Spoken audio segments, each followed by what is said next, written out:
I am the Tofu Golem. Please enjoy the video. You begin by confirming drivers and files so the tool can communicate with your phone. Connect the phone in EDL or diagnostic mode. Make sure Device Manager shows a Qualcomm port. Once done, launch the Write Imei tool and load the target NV item or Imei list. You must pick the correct phone profile. If you choose wrong, you risk mismatched NV entries. From here, verify backup options are enabled so you can restore if anything goes off course. Now you perform the write. Select the active Qualcomm port, then load or type the Imei values exactly.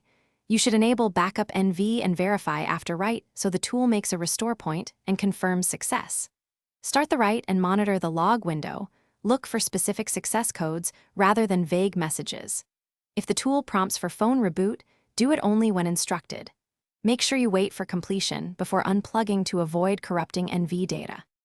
Finish by rebooting the device and verifying Imei with *#06# and the settings menu. This confirms the NV change stuck. If the write fails, re-enter EDL and repeat with log capture so you can spot port resets or permission issues. Make sure to try another USB port, cable, or driver revision if the tool reports communication errors. And if nothing fixes it, restore your NV backup to return the phone to a